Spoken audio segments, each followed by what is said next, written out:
Welcome to the Reticle Up podcast, where I, Three-Gun Kenzie, will be interviewing competitive shooters, hunters, fishermen, archers, entrepreneurs, and outdoorsmen. Come learn with me as I interview people from all walks of life, in different disciplines, all across the world, from novices to professionals of all ages. No matter what, everyone has something they can teach you, so come join me on the journey. Welcome everyone to the Reticle Up podcast. I'm here with Don Obier and Rich Franco. They are avid sportsmen and are three-gun competitors, pistol competitors, all of the things. So welcome, guys. Thanks, glad to be here. So I want to start out and kick this off because it's always fun to know, how did we all meet and how did you two meet? So where do you want to start? How did we meet or how did Don and I meet? Doesn't matter. For the fans listening, if Rich is there, Don is there. If Don is there, Rich is there.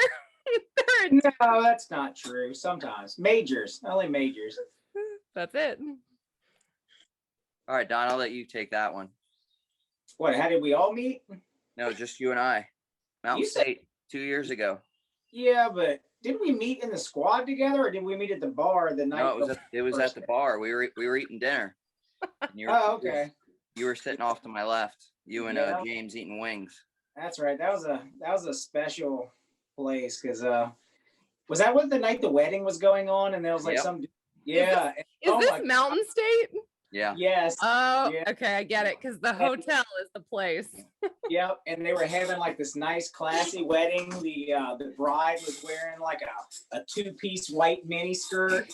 The dude was wearing a tuxedo t-shirt with camouflage shorts and Crocs. Yeah.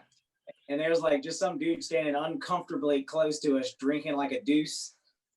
We didn't even know what was going on. Yeah, we just hit it off and you said you want some wings and it just kind of went from there. Yeah. This sounds like a relationship. You guys just hit it off. Oh, we just hit it off. Love at first sight. Oh man. And so, do y'all remember how we met? Yeah, Nationals. Yeah, it was Nationals. Last year at Nationals. Ross, Peru, back in the day. That was a lot of fun. Yeah. We were trying to, I specifically remember the long range stage out to 6 1/4. Yep. And we were trying to get our dopes for that. Yeah, you had your little paper. I had an actual, phone device. Yeah. Doesn't get wet. I had the highest time of the match. It's great. So John, tell us about that raw time, Tell us. A raw time, like I think the par time set by Horner was like low 60s, and I dropped a nice 220 or something like that before the penalties. It's great. Awesome. I think every time we got off a stage, Don was like, or we were like, Don, there's like 17 targets you missed, bro. And you had no idea. You had no idea. That long range stage was like 20 shots, and I went to a third mag, and I was just like, this is bad. I hit my paper solid. Yeah, that was a good stage. I was third overall on that one, which was pretty nice. But then I decided to not shoot the 5 or 6 paper targets right in front of us on the bus. I was like, I don't need to shoot those. That was the first stage of the match, and we can blame that on James for getting us there. I had a great time on that first match or first stage, so whatever. I had fun. It was probably the worst match I've ever shot since the first day I've started shooting. Good. We'll get to that point because I want to ask about stage planning and mental focus and all that. That was my first serious big match. I mean, Rich would have shot that made him go. Yep. You were just getting into it, and you went straight to open, yeah? Yeah, I didn't know anything about the game really, and I had bought an M&P that was ported, and that pretty much put me in open. So I just kind of stuck with it. I think it's done well for you. So, so Rich, actually start that off. How long have you been shooting competitively? Seriously, competitively about 5 years. This is my 3rd year with F1, and it's been quite a ride. Really enjoyed their rifles. And, but yeah, this is my 3rd year. I hit up the majors last year, and I'm hoping to have another fun year with the majors this year. Heck yeah. Cool. Don, what about you? I had to go back and look it up. It'd be 3 years in August. And when we started, the only thing we had was a local match that was held quarterly. So for like my first couple matches, it was like every 3 months you waited to go shoot one little local match. Right. Yeah. You prep for it. Yeah. I think I looked the scores up. I was like 32 out of 50 for my first match. Hey, it wasn't last. It wasn't last. You're right. That's a good goal for the first match. I mean, I remember taking Malin to her first match. She's like, as long as I'm not last. And, it gives you confidence. You're not the worst. Yeah, but a lot of people in my match were like very old. So And females, I'm sure. no, we didn't have that many women cheat our matches. We had like maybe 2. Oh, man. My favorite comment, too, was when we were shooting the USPSA match. And it was Jaleese. Oh my gosh. So she got bumped to open because of her magazine, right? And so Dawn already shoots the stage. She comes in and just crushes because at that point she didn't care. So she's going fast as possible. And then Dawn goes, that sounded fast. Well, she is an open. Your limited gun. That's my best joke you've ever had. Yes, son. Yep. Oh, not happy about that one. All right, we'll move on. So do you remember the first gun that you ever shot ever? I would say what happened to have been my Crossman. Good old What? Crossman pump. The Crossman BB gun. Go Yeah. ahead. You do it. And I remember being real little, going out hunting with my dad, and I'd have my gun with me hunting with him. It was pretty cool. Awesome. Yeah. So your dad was the one that taught you everything to start? Yeah. I hunted. I've been hunting a long time. Used to hunt a lot. Did a lot. Loved small game hunting. Loved duck hunting. Lived along a river. In fact, I live along a creek right now. So this is my view. Oh, it's pretty. Every day. That's Pine Creek. But anyways, yeah. And then when I came up here and went to school and played ball and everything, that kind of slowed down, and I'm starting to get back into it again. So That's so cool. So you gradually worked yourself up to like the larger calibers. Yeah, I honestly don't even remember the first time I shot a larger caliber, but definitely started with the BB guns and the 22s. Definitely before I was 12. That's awesome. Huh. So did you have like a lesson that you learned kind of like early on about firearms, or anything that you can remember that just stuck? Well, for me personally, my dad was you didn't cross my dad. He was pretty tough, but he's a great guy, but he was always very like he was pretty serious when it came to that kind of stuff. So you didn't mess around. There was no going back. Once you pulled that trigger, you better know where it's going, and you better know where it's going beyond that. So my dad was very strict when it came to that kind of stuff in firearms. So That's amazing. no playing around. That's awesome though. That's a good way to do it, respecting their tool. Mm-hmm. Don, what about you? What was that first gun you shot? You remember the old Crossman 10 pump BB guns? That's what Rich was saying. It might sound familiar. Yeah. I didn't know if yours was the 10 pump one or not. But Oh yeah, you know what it is? I actually just threw it away because I couldn't get the sights back on, and it was just so far off. I'm like, I might as well just get rid of it. My dad still has mine. It still works. Oh. But I got that for about 2 months because my dad wanted me to start hunting with him. And then right after that, it was 20 gauge pump. And I didn't get to practice with it. It was straight into squirrel hunting like the day after I got it. We did get a squirrel, and for some reason, Dad cooked it on a grill. You might as well have been taking a leather work boot and just gnawing on the thing. It was awful. How old were you? This is like a horrible memory. I was 8. Oh my God. That's terrible. Yeah, it was fun. It's still a good memory. So you guys both, were familiar with like hunting before ever, competition was even a blinker or in your eye. Yeah. Dad was a quail hunter the whole time I was alive. He was a weapons specialist in the military. So that's pretty cool. Didn't know that. Yeah. In his long 2-year stint. I mean, it's still something. Yeah. Did you have a lesson that you learned early on too, like something that stuck with you with maybe from him and his military background? I took a bullet to school by accident one day after we'd been shooting. That made for an interesting school day. What? It fell out of my jacket. I didn't realize it was in there because we were hand loading out of our jacket pockets. And I went to a private school, and the bullet fell out of my pocket on the bus. And I got yanked into the principal's office like I was a school shooter or something, and I was like, I didn't know. Solid. It's kind of like the airport. Have you ever traveled and like had to triple and double and whatever, check your bags, make sure there's nothing in there? Yeah, I'm always scared of that too, because I usually throw like my 380 in my luggage when we go on like little vacation trips. Yep. And it's the same bag I take through the airport. So yeah. Rich, have you flown with firearms yet? No. Mm-mm. Okay. Can't remember if you had yet. That's No. cool. Yeah, I haven't done it either.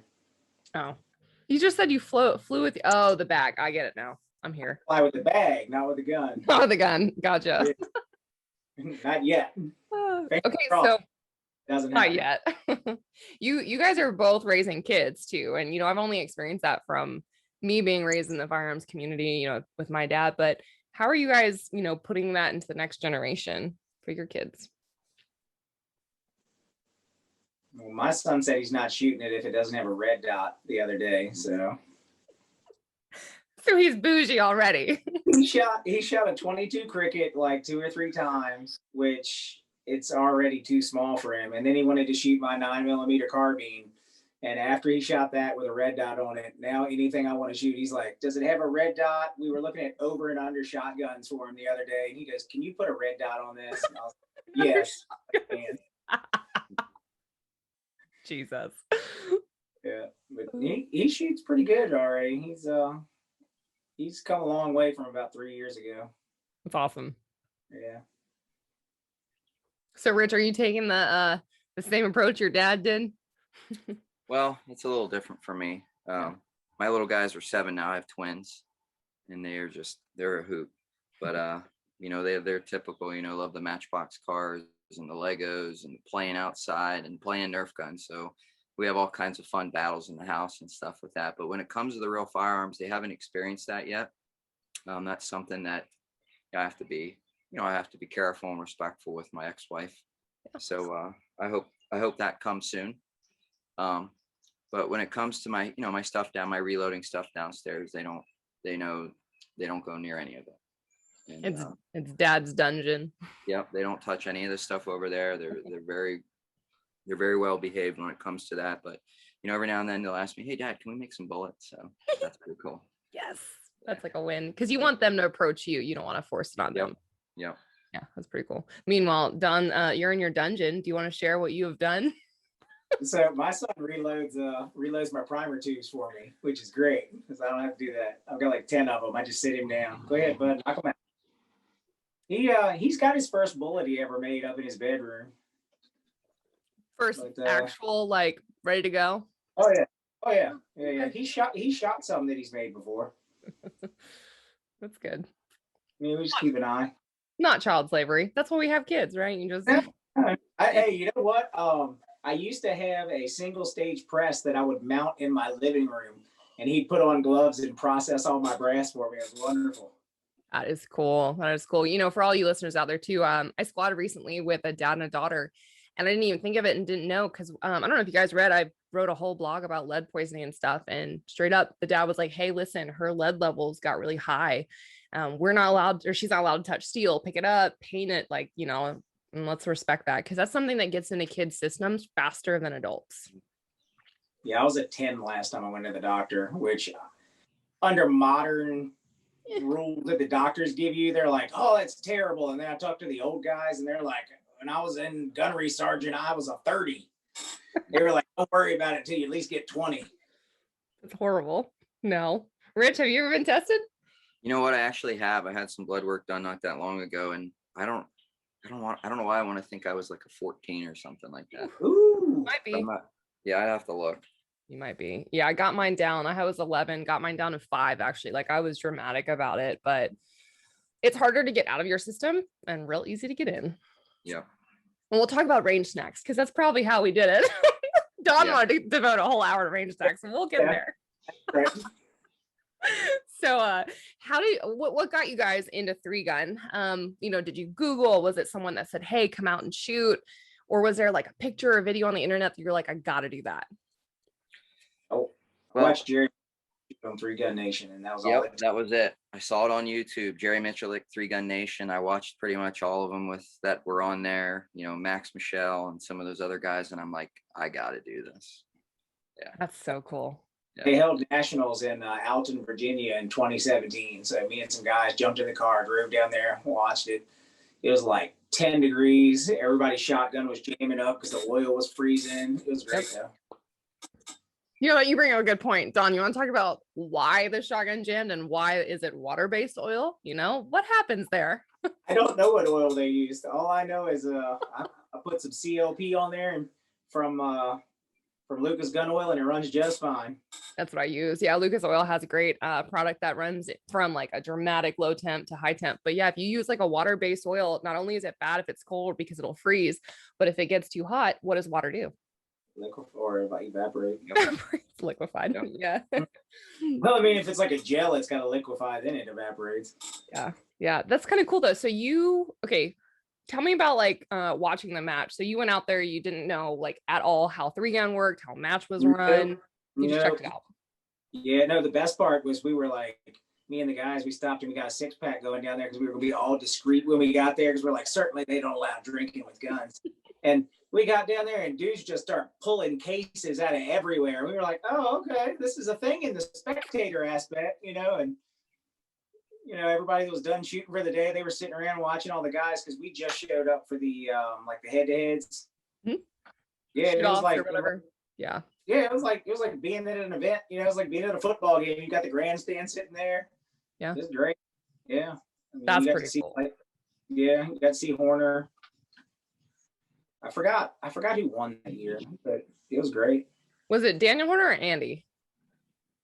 I think Daniel was shooting in it, but Daniel didn't win. Gotcha. I don't remember who won. That's really cool. Okay, so you're talking about the shoot-offs and being athletic. Rich, I know that you used to be an athlete. You said you moved up for ball. How does that kind of help in already having that athletic background in the 3-gun world? Well, being my huge stature of 5'5".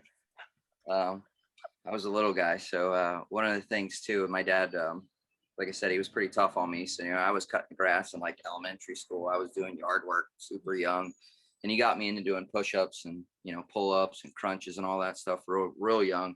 He too is in the military. And so, yeah, I believe it was a tremendous payoff because it got me started into working out and into weights and, doing sprinting the whole 9 yards. And I believe it was a tremendous help for me, especially playing baseball. I played ball pretty much my whole life till my mid-20s, played in college. And, then from there, it kind of went to, all right, well, what do I do now? And it sounds kind of goofy and a lot of people make fun of me for it, but I started playing competitive badminton. You want didn't know that. You want to talk about like a workout, a half an hour or more of that. I mean, it's all speed and agility, a lot of quick movements. And I think that's kind of helped me stay young and somewhat limber. Yeah. I never hurt my arm ever. My whole baseball career, I never hurt my arm. It was like the first season of playing badminton. I ended up it's like, oh, this is not good. So. Oh my goodness. Do you remember when he did that, Don? So manly. We don't talk about that, huh? I mean, you just did, and it's gonna be live. That's awesome. I just played softball after 4 years of not playing yesterday, and I'm like, all right, am I gonna be able to walk today? Yeah. Yeah, I'm doing all right. I'm a little tender. Oh, my whole right arm from pulling the bow back. Yeah. Mm-hmm. Yeah, same Jello. Don, do you do any exercising for 3? Yeah, I chase my kid up and down the stairs and around the house and climb some ladders every day. No, Rich trains a lot harder than I do. Yeah, no, absolutely. Rich, so you're pretty self-disciplined too, I miss those days where I had a coach. I actually did better when I had a coach or I had people that were showing up. It's like, I would show up for them because they're going to be there and it'd be easy. How hard is it to self-discipline yourself? And, you're teaching, you got your family to be with. Now, how do you fit all of that into that schedule too? Yeah, that it makes it kind of hard. You kind of have to prioritize what's important, but I know I just got to fit it in, and if I want to run around with them, be able to keep up with my little guys and have a good time with them and them to think back on all the fun that we had together. I gotta keep my physical part of me up. So and then 3-gun, you're getting a lot of these really awesome young shooters coming into the game. And it's like, man, if I want to keep up with those guys and not be dying after running a 30-second stage, I got to do something about it. So I'm really hoping that once school gets out for the summer, I can really hammer down and kind of get back into it the way I used to. Yeah. Or girls in Don's case, these junior women. Hey, they do. They smoke me. Yeah. Yeah. Okay. So Don, your attitude at matches, like you're still competitive. You still want to do well and you're a great shooter. But let's talk about how you're just kind of positive, go lucky guy out there on the range.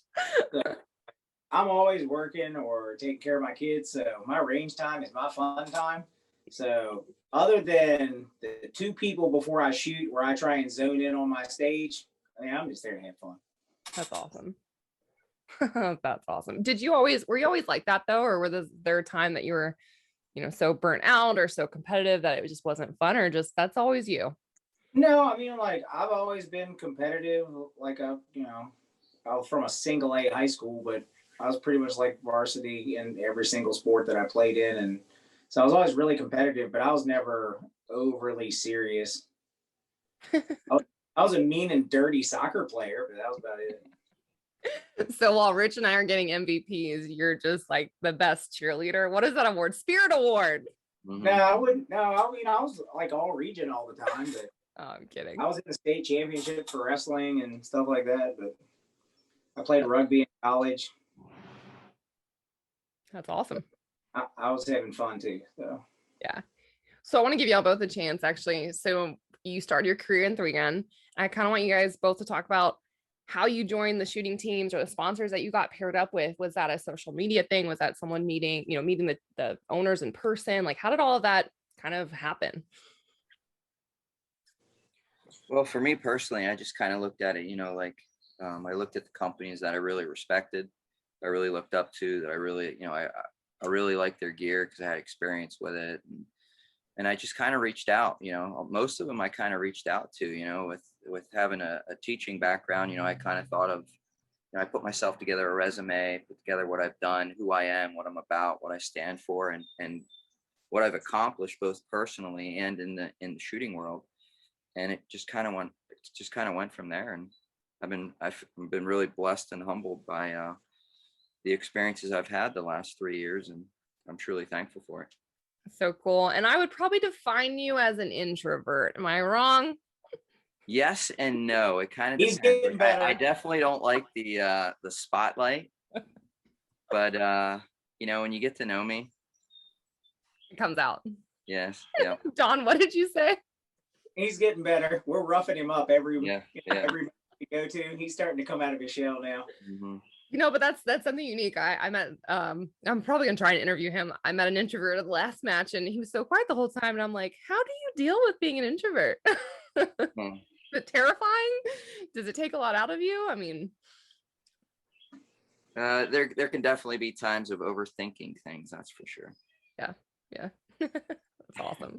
And Don, you're quite I just try to remain humble, I don't want to be that guy out there. But it is fun humble. to see. Don's a lot of fun to be around. I definitely enjoy squadding up with him. Yeah. Our first 2 long road trips were great because James and I are just smack talking him, and then we'll wait because he's not as quick with it, so you have to sit there and think about it. We're like, all right, we know you got something. Come on. And the quiet ones are normally the ones that say the worst. You're like, where did that come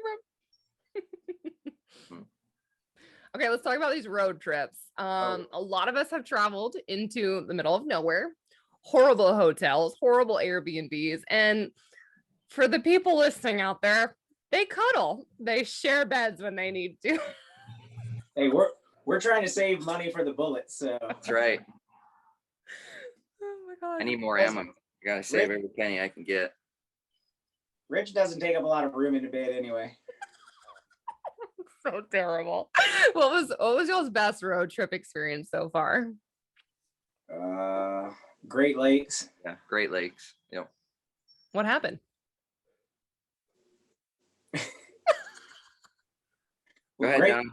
It it's a long trip to start with. So we're going up the road and I'm driving, and James swears that this is my fault, but I drove his car, his truck, everything was fine. He took over driving, and the next thing he knows, he's got no power to the wheels, and we're just breaking down in the middle of, I don't even know where we were, but 100,000 miles of cornfields. And I mean, there is nothing.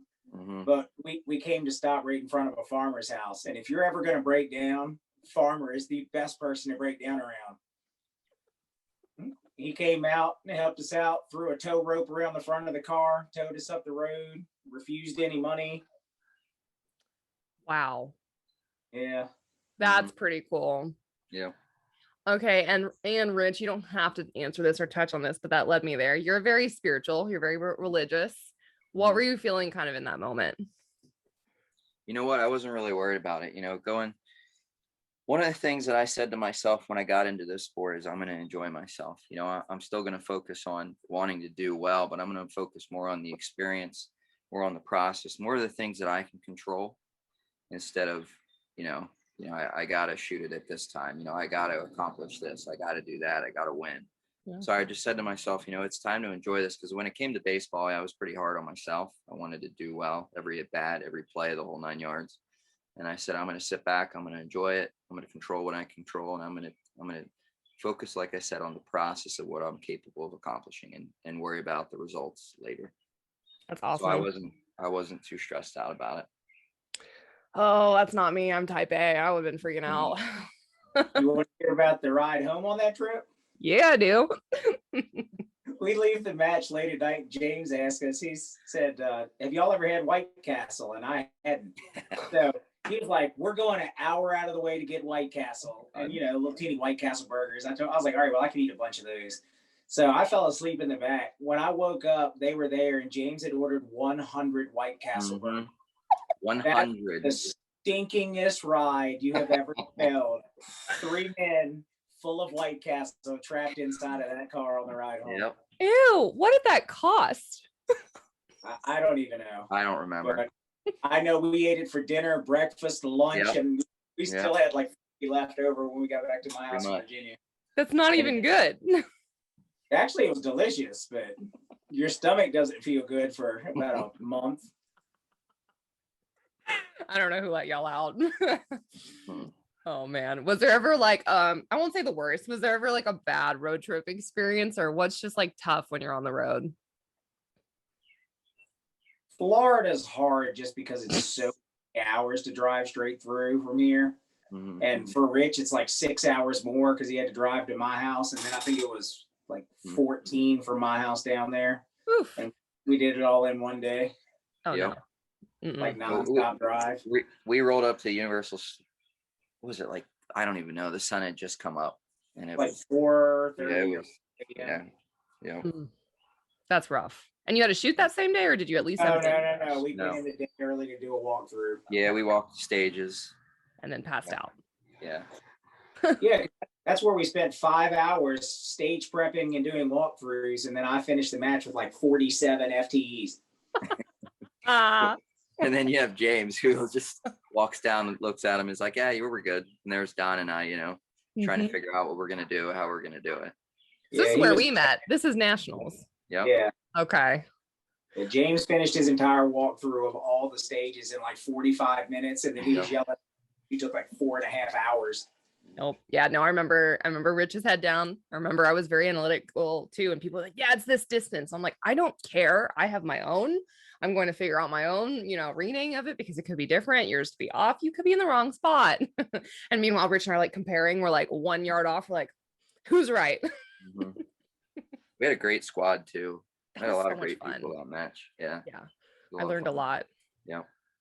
And meanwhile, let's talk about mental game real quick. I'm gonna let both of y'all go, but I'm gonna share this because I'm proud of it and mad about it.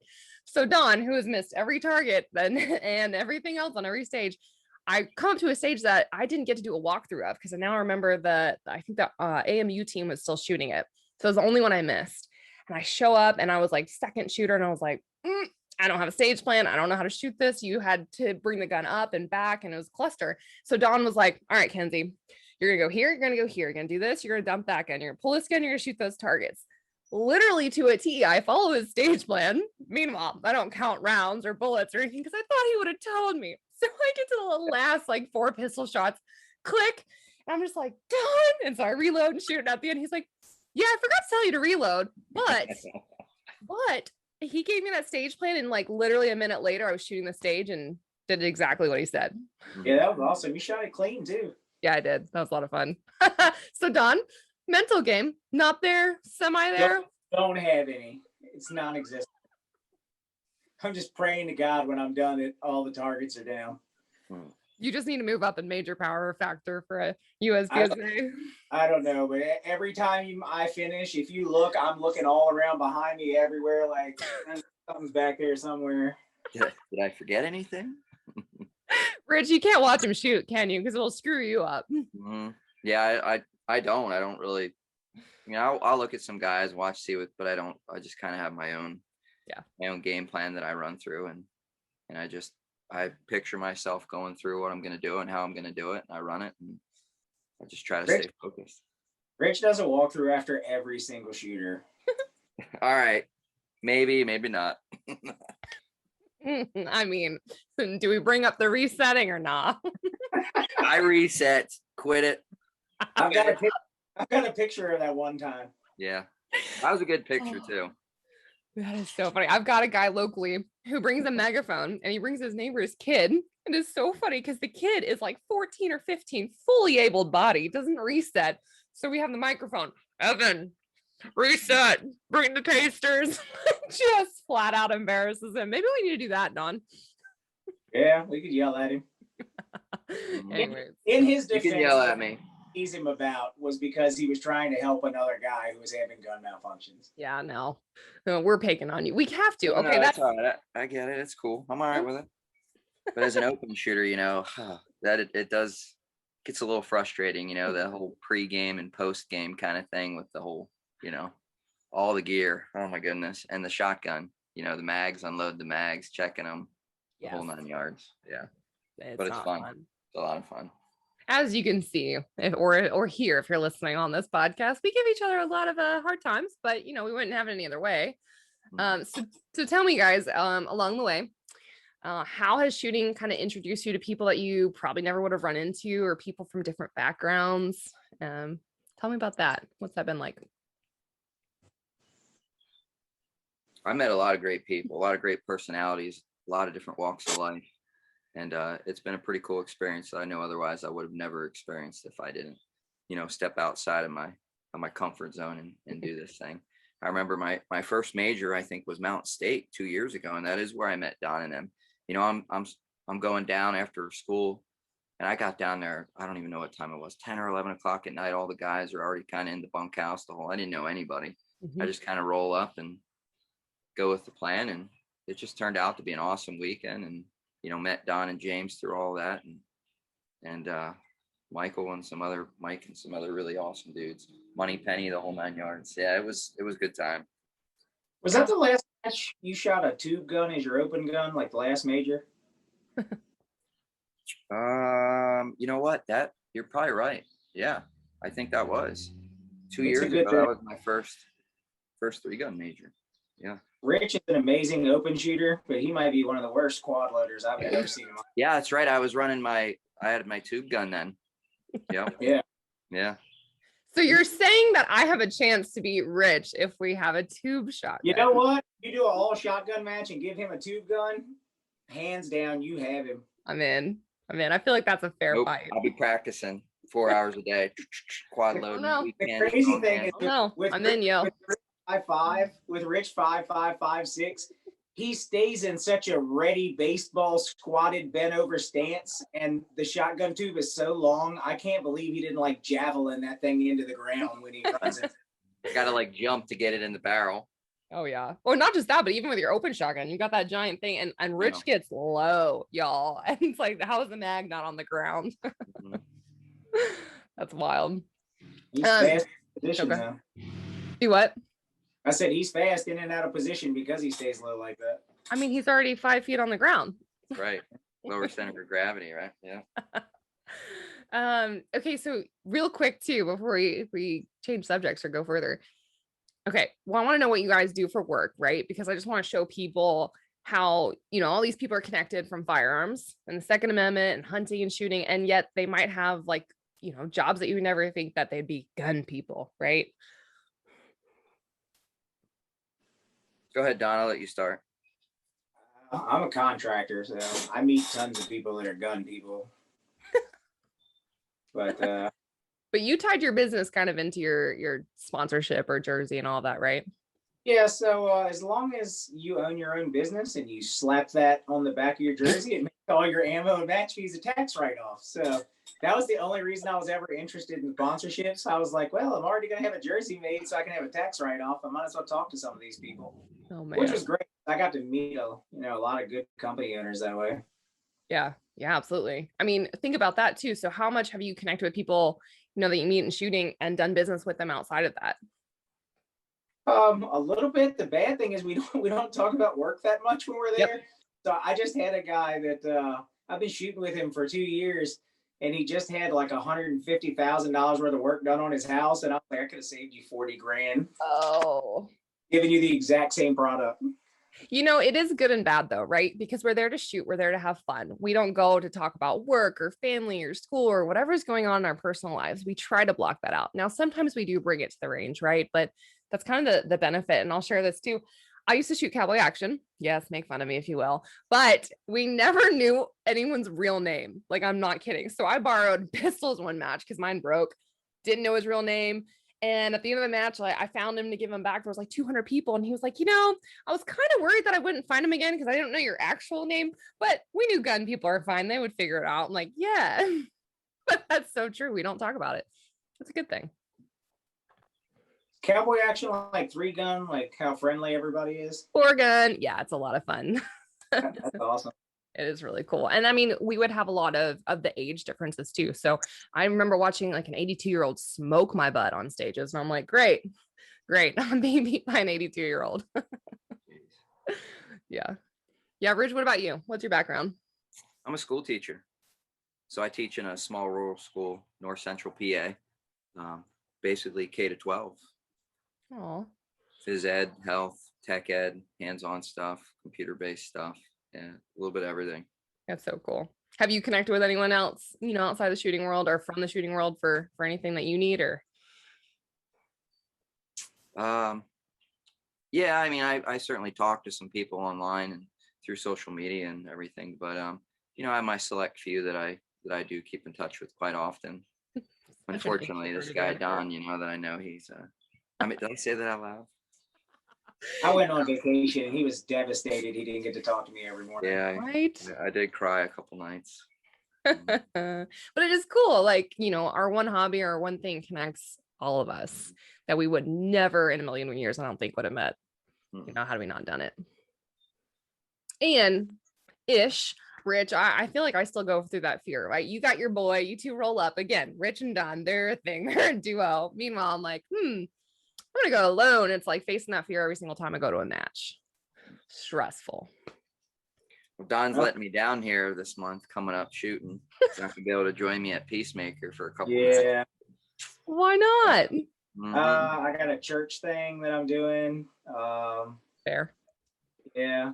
So I volunteered to like set up tables and stuff for like a little kids event. And what makes 3-gun so awesome though is, I mean, there's a lot of times, like I said, especially to locals or matches within 3 or 4 hours from me where, I'll get a shoot. I don't know anybody, and obviously in the beginning it's a little uncomfortable, but by the end of the match, everybody's like, it's like we're bros, it's like we've known each other for years. And that's what makes 3-gun so awesome. And the whole shooting community, it's really neat. Like I said, by the time you're done, you can't wait to squad with the guys again and shoot with them and the ladies.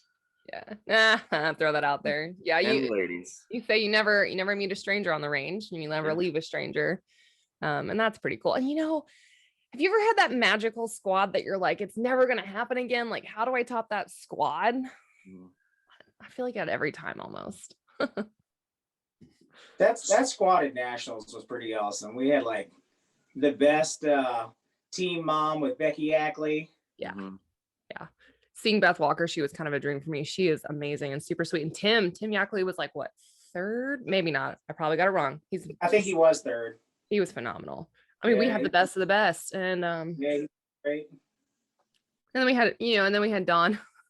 Yeah, then we had Don. Mhm. I had to keep going. I swear I'm good. Oh, how often has anyone, we'll just ballpark it here, offered to lend you their gear, maybe not their ammo so much anymore, but their gear, their guns, their ammo, like something for you to use? Mhm. Everybody's throwing shell caddies around on the big shotgun stages. That's just like a free for all. Take it, whatever you need. Yep. Yeah, they're the friendliest people, Okay, important discussion. All right. And this is ridiculous because I was asked to pick up a range snack for y'all one time, and apparently the smallest store in the smallest city didn't have it. So what are your range snacks essentials? Maybe something that's gross that you like to snack on. I know what you're talking about. It's not gross. It's delicious. Yeah. I did not know what those were until nationals. I'd never heard of them. Rich, what did you get him into? Are you talking about Uncrustables? I'm talking about Uncrustables. Oh man, those are the best. No. What's the trick to them? You buy them frozen and let them defrost. What's that? That's right. You eat them. You don't need to let them thaw out. You eat them frozen. They're just good. Yep. Yeah. I go to my Uncrustables. I got some trail mix, some granola, banana, get some potassium there, maybe an apple, simple. Definitely water, and then some type of electrolyte replacement. And I learned that early on playing college ball. You play double, every game always play double headers. So when you're playing at that level, for that long, you kind of need to keep the fuel tank up and going. So I try to focus on making sure that I'm feeding myself and keeping myself hydrated when I'm out there. And then we got Dawn. Teriyaki beef jerky bites. Oh yeah, beef jerky. Can't forget about that one. Mm-hmm. And whatever Rich has hiding in his bag. Yep. Oh my goodness. And what's the secret flavor that you have to get for the Uncrustables? Oh, I only like the grape ones. Yeah. I'm not. I also had to call Rich the first time I wanted to buy them because I'm on the peanut butter aisle and I'm like, dude, I can't find them anywhere. And I'm in Kroger. I know they got them. He's like, dude, they're in the frozen pizza. Jesus. The best part about it is it's just peanut butter and jelly and bread, no big deal. And then you look at the back and there's like 30 ingredients in there and you're like, this might not be the best choice. Nope, not at all. You can pronounce. Mm-hmm. So what's the weirdest snack you've seen someone bring to the range other than my pickle jar? That was weird. It's like a giant pickle jar. I think mine was some sort of Asian like wrap thing. It was almost like a kelp type sandwich. I'm like, what is that? But well, that guy we just shot with at Area 6 got sponsored by like the Japanese bar snack or It was the lemon waffles, like little. Yeah, that's it. They're like yes. Oh gosh. I was like, genius, sponsored by a snack company. Yeah, right. That's Bill Urquhart, and we've got to ask him now what the heck that was. It wasn't bad. I tried. Good. Yeah, they were all right. They're healthy-ish with a little bit of like sweet dessert flavor in there, But I've seen people roll up to the range with sushi and their French press coffee. Oh, now that's cool. I'm down with the French press coffee. Cool. I travel with my French press everywhere I go. I don't bring it to the range, but I do bring everything. Coffee, French press, my grinder has to be fresh. Whatever works. Got an intruder. Do what? I got an intruder over here. What's up, buddy? Oh. I know what a French press is, but I couldn't tell you what to do with it. What? It drinks tea. Oh. Coffee. Okay, fair. I was gonna say if you drink some lesser known coffee, then French press would take your life. Nope, no coffee for me. I'll give you that. But do you drink caffeine in tea? Sometimes. Maniacs. Hey, bud, if you put on a shirt later, maybe you can. Can't keep clothes on this boy. Oh my goodness. Good. Okay. So you guys can take your time on this one or think about it. So, you've met probably people that or in the community, maybe there was someone that you idolize, maybe not. Did you ever meet your heroes or did you meet that person that you kind of looked up to? And what was that experience like?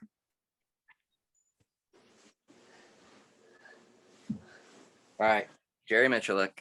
Yeah. We when we were walking stages at nationals last year, we ended up walking a stage when he was walking the all shotgun stage. And I was just like, look who it is, and I didn't say anything, I wanted to respect his, what he was doing there and stuff. But when after everything was all said and done, at the end of the match, when we were all gathered there under the pavilion, I did walk over to him, and say hello and got a picture with him. So that was pretty cool. Yeah, absolutely.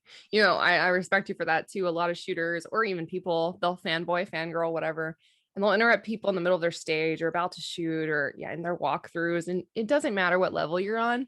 That's a good lesson to learn, is just to wait for them to do their thing, give them their time, and then ask for the photo later. You know what? I almost lost a little bit of the idolizing part with both Jared Mitchell and Todd Jarrett, because when you meet them, like say after, they're just so chill, so casual, so nice, so friendly. They just become, two shooters that that are way better than you. So for me, it's like most of the guys there. So. I was about to say, that's a long list.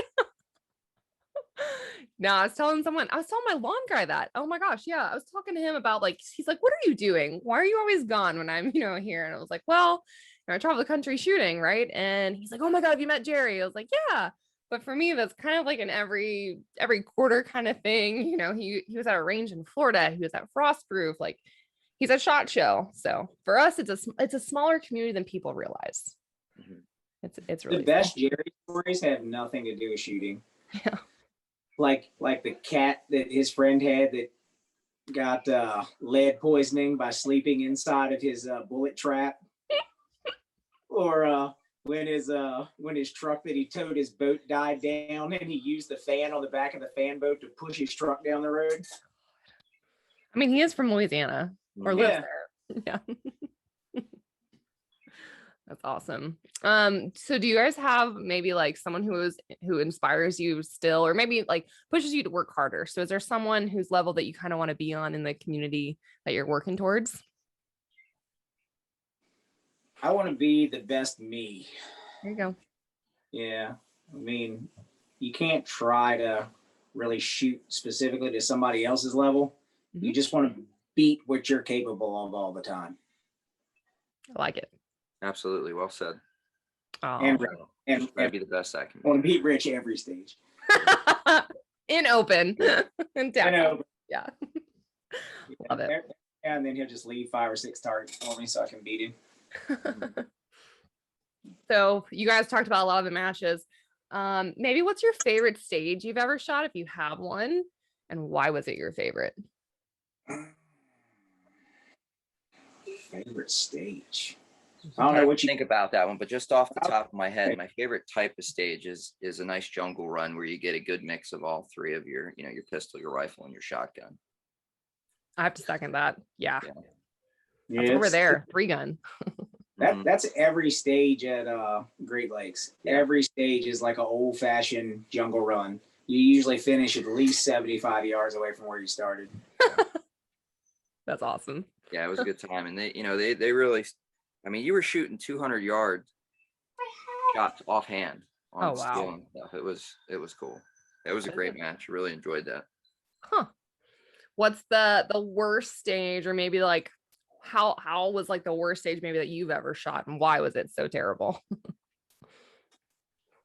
Well, I don't know if I've really had any stage or match that I really disliked, but I did make a rookie mistake the last match and screwed up shooting a couple BC targets. Didn't shoot it with my pistol, and it cost me, but well, live and learn. It happens. Yeah, if you're not pushing the limits or stepping up your game, you're not learning. So yeah. Yep. Yeah. Dawn, I just feel like you're just there. I can't think of a stage that was the worst. I hated it. I mean, I can think of some that I've shot really bad. That's what I mean. Yeah, for you. What happened? That Nationals long range stages. I mean, when in the middle of the stage, when you go to that third mag and your heart just drops because there's nothing you can do to hit it, because it's I know my zero was there and I shoot and I don't hit it, So then I go like, all right, high, low. Then I'm doing the corners, working all the way around it. And I'm like, I have no idea where I'm at because I've shot every slight hold off target there could possibly be, and there was no wind, and it's just like so deflating.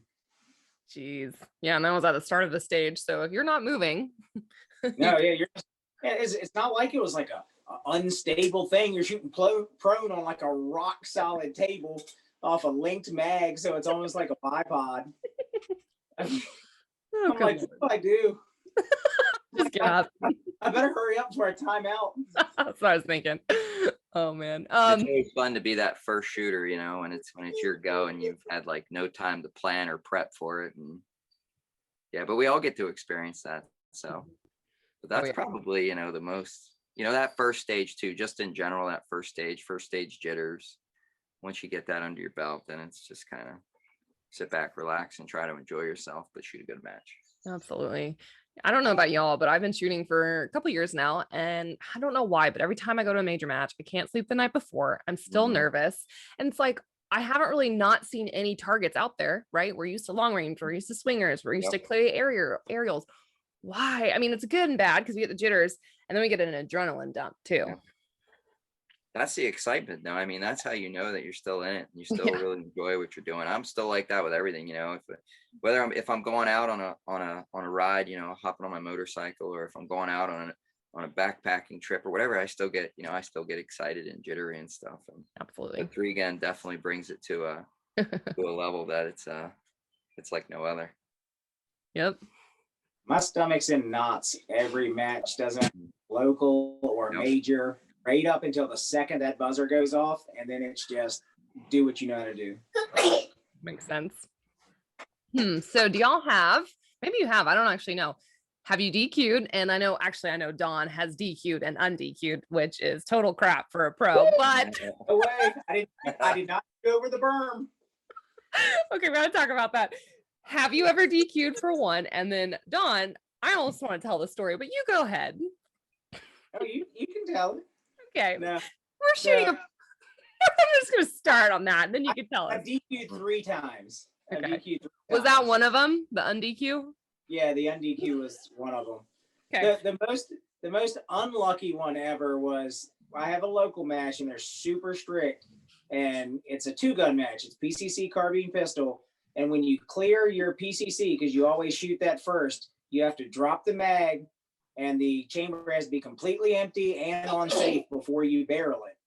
And I racked the chamber to throw the round out. As I was putting it down, the round ricocheted off the side of the chamber and stuck back in to the side of the port. It wasn't in the chamber, but it was, you know, technically inside of the action. So when they went back and saw that at the end, they had to DQ me for it.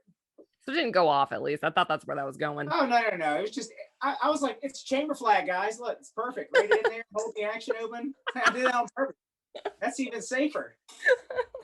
And the second? The second, I thought I had hit the last target, realized I hadn't, and we had to move from one port to another with the handgun. And I have adjustable rears on my Canic, so I had to put a taller front sight. Right as I realized that I hadn't hit it, I also realized I'd gone to slide lock. So as I'm pulling the gun out, taking one hand off of it, dropping the mag, I managed to hook the front sight on the barricade, and it just snatched it right out of my hand. Oh, that's not pleasant. Yeah. Oh, man. Both at the same match, both of them on the same bay, too. Oh, man. Rich, how about you? My first match, actually, I think it was IDPA match. One of the very few that I've ever shot. It was like the first stage too. Never again. Maybe even the second stage.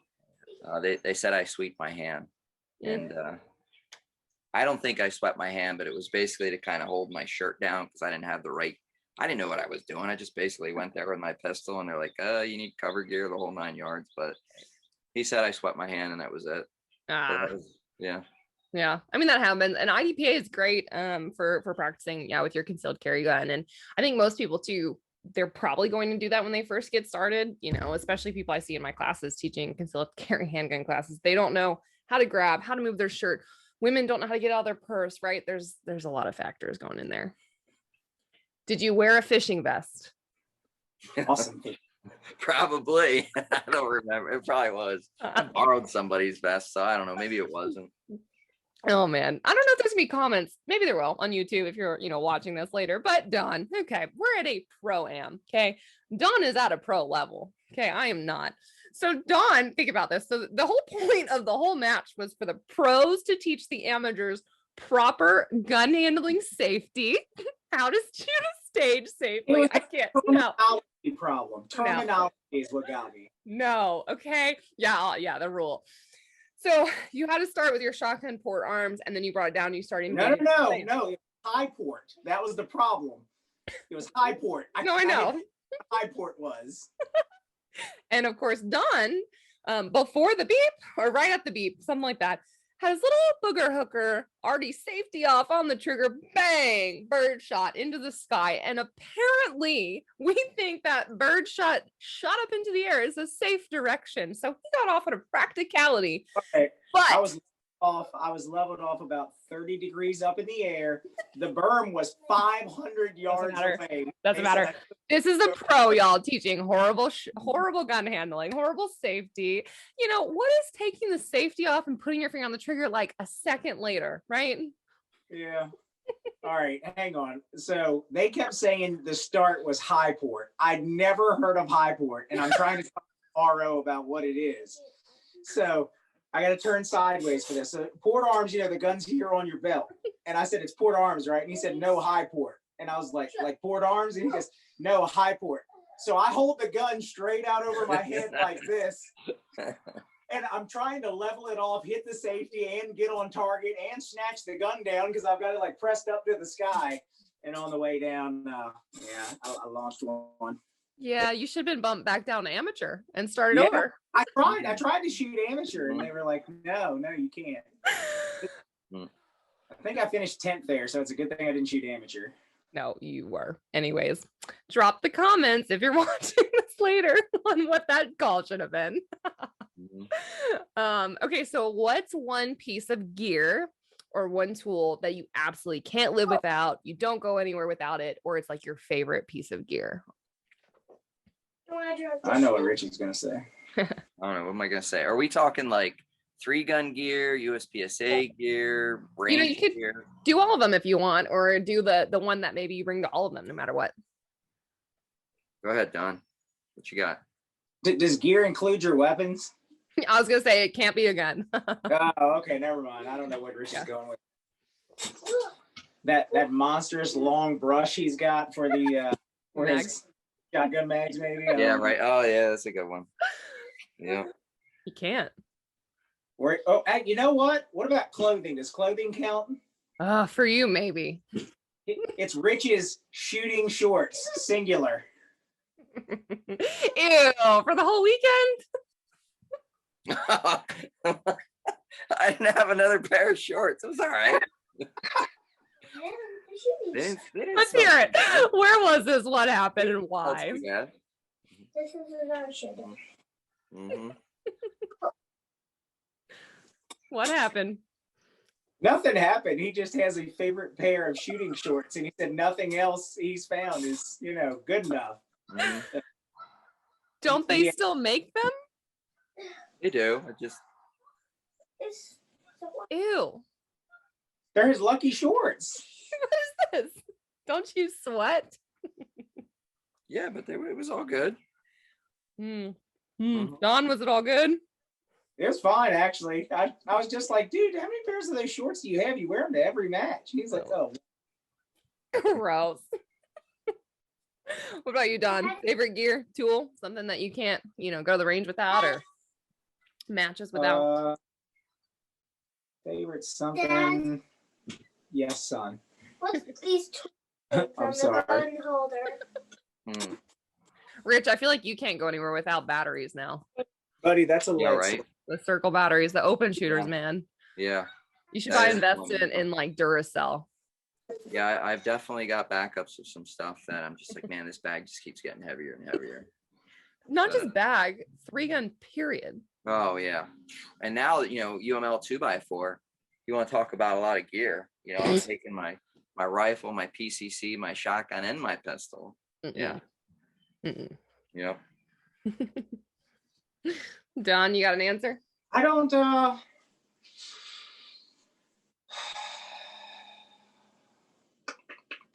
3-gun probably. I don't know. I really like my Safari Land bag that I got now, but it would probably be my shotgun caddies. Yeah. Oh yeah, you've been testing out like 17 different models. Yeah, my easy load shotgun caddies. Like, I'll leave them on when I don't even need shotgun rounds when I'm prone, just to show everybody. Watch me belly flop in the dirt, and my shells are still there when I get back up. Invictus Practical does the same thing, so I'm gonna plug these. Yeah, but I can use any length shells I want. You have to adjust for it. I don't know, they're mine. They're set up for me and what I shoot. But okay, so we'll kind of get down to the last couple questions here. If you could tell your not just younger self, but say like yourself when you were starting shooting, what would you tell yourself to do early on that maybe would have saved you time, money, effort, all of that?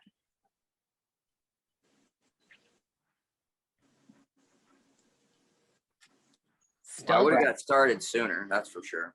Yeah, definitely would have got started sooner and get it and go with it, enjoy it. If it's something you really enjoy, put the time and effort into it, and sit back, think about it, figure out what you're going to do, how you're going to do it, how you get better, and don't be afraid to ask questions.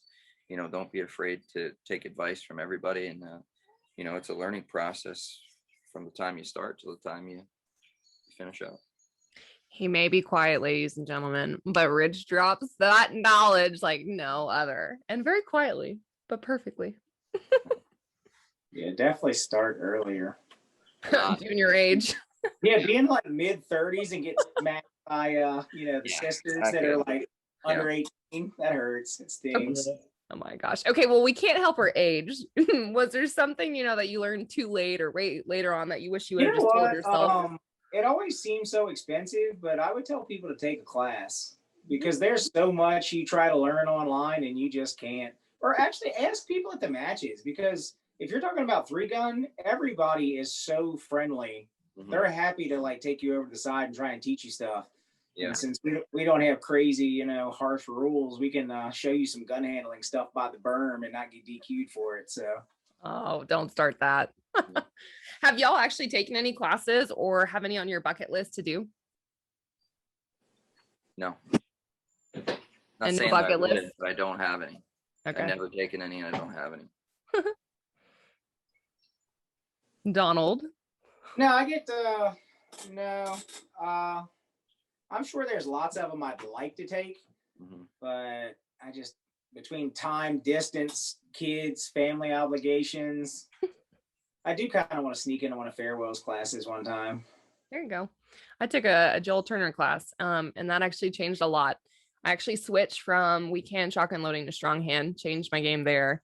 Learned a lot about offhand rifle. And I remember, this is good and I'll probably cuss, but I remember offhand rifle to skinny Sammy that was pissing me off. And I was like, I can't do this. And then Joel goes, where did that shit come from? You've been talking crap with all the guys about how you're going to beat them, and did, and like going back and forth. And now you're going to say can't. That was a good reminder, right? Because if what we speak and what we say is probably what we're going to do. Absolutely. Lanny Bash. Do what? Oh yeah, Lanny Bash. Yeah. Shooter Mindset. You haven't read that book yet? No, I didn't hear what you said. Yeah, I actually have it on my desk. I was gonna say the other one's like I want to take a Travis Tomasi class. He's coming, I want to say East Alabama Gun Club pretty soon, but that's near me. There's a lot out there. I mean, Todd Jarrett helped at a low cap nationals one year, and I mean, Todd's local to you, right, Don? Todd, dude, yeah. I want to shoot Todd so bad because Todd's fun. Yeah. But I never know when he's doing classes. I'm pretty sure you have his like phone number, cell phone, or Facebook. Do that. I have enough trouble just squadding with him. Todd jumps in a squad and it's like everybody's on him. Yeah, I agree. Any final nuggets you want to leave folks with? Don't go crazy buying gear. I know everybody says that. Don't go crazy buying gear. Show up, shoot what you got, test out some other people's stuff, because we're all proud of our gear. We have no problems letting other people use it. and go from there. Don't throw a bunch of money on something you think you need when you are going to get something totally different. Spend those resources, at the range. And when you go to the range with a game plan. What is it you're going to work on? What would you like to, whether it's transitions or, like you said, offhand rifle, or, double taps with your pistol, or, hard transitions. Yeah. So you break it down individually when you go out, like not focus on everything. You do like one for that session. Right. Yeah. When I go out to the range, I try to go with a purpose. It's always fun to just get out there and just let it rip and,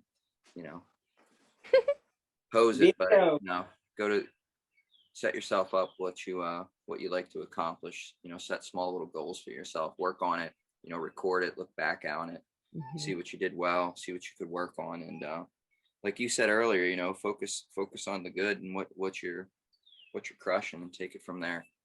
Yeah. And you set up a GoPro, right? Or camera when you film yourself? I just set up my phone. I mean, phones nowadays just do a phenomenal job with video. Oh yeah. You can learn a lot, not just regular speed, but if you've ever done slow-mo. Oh yeah. I've done a few of those, just trying to check, double taps and, return to zero or reloads, all that stuff. Yep. It ain't cute. When you video your match footage, try to make sure whoever videos you stands back far enough where they get your footwork, because like for USPSA, that's 80% of the match. Yeah. Yeah. We're pretty bad about that sometimes. And if you need the load data, don't waste your time doing it. Just call Rich, because he's done every combination of everything that's ever been. I just did some of that tonight with Shooters World Auto. There you go. My Erebus. There you go. Okay. Yeah. So that's a good point. Rich, I'll start with you. Where can people find you on social media and connect with you and learn more if they do have questions about anything that you've talked about? Yeah, so I have Instagram and YouTube, and they're both the same handle. It's just rich24_PA. And then my Facebook is rich.franco24. Awesome. Yeah. And what do you want people to ask or come to you with, questions, advice, open to everything? Anything, I'm open to constructive criticism. I'm open to maybe what you like to see, or how I've helped you out, or anything really. Just conversation. I'm down to share what I know and help people out in this. Love it. I follow a lot of his stuff and repost it. Don, what about you? How can people find you in your short shorts? Short shorts. You can just do a search for Donald Obier. There's 2 of us in the world, I think, and it's OBIER. Me and my dad. That's it. Yeah. What's your Instagram handle? It's Donnie 3Gun. Donnie_3Gun. There you go. Yeah, hit me up, because I'm looking for a reason to stop working every day. So yeah, totally. Well, guys, thanks for being on the podcast. Really appreciate it. I had a lot of fun. Yeah, thank you. Great. And I'll see y'all. When's the next match? In Area 8. Yeah, I will be. Yeah, Area 8. We gotta squat up then. Yeah, we're on Sunday. Have you looked at Area 8? No, I just got a slot like 2 days ago. Oh, you had like 30 minutes to squad if you wanted Saturday or Sunday, and like Rich and I can't even shoot together. Oh, I don't know what we'll do. The bro club is split. Yeah, it was nuts. I mean, within 30 minutes, it was crazy. And that was only my second USPSA major ever. I don't know what to expect. I'm still I tried to tell him USPSA major as fast as you can, right? Oh, that's funny. Yeah, because you got bumped. That's right. Bumped up, moving up in classes. All right, guys. Well, I think I'm getting bumped, so I'm excited about it. I didn't know Area 6 counted as a classifier. I think I'm getting a bump. It does. Thanks again. And be sure to subscribe on YouTube. Follow us on Instagram and Facebook at Reticle Up. Thanks, Kenzie. Appreciate it. Yeah. Thanks for listening to the Reticle Up podcast. Be sure to subscribe wherever you get your podcasts and on YouTube. Follow along on social media at Reticle Up or 3Gun Kenzie.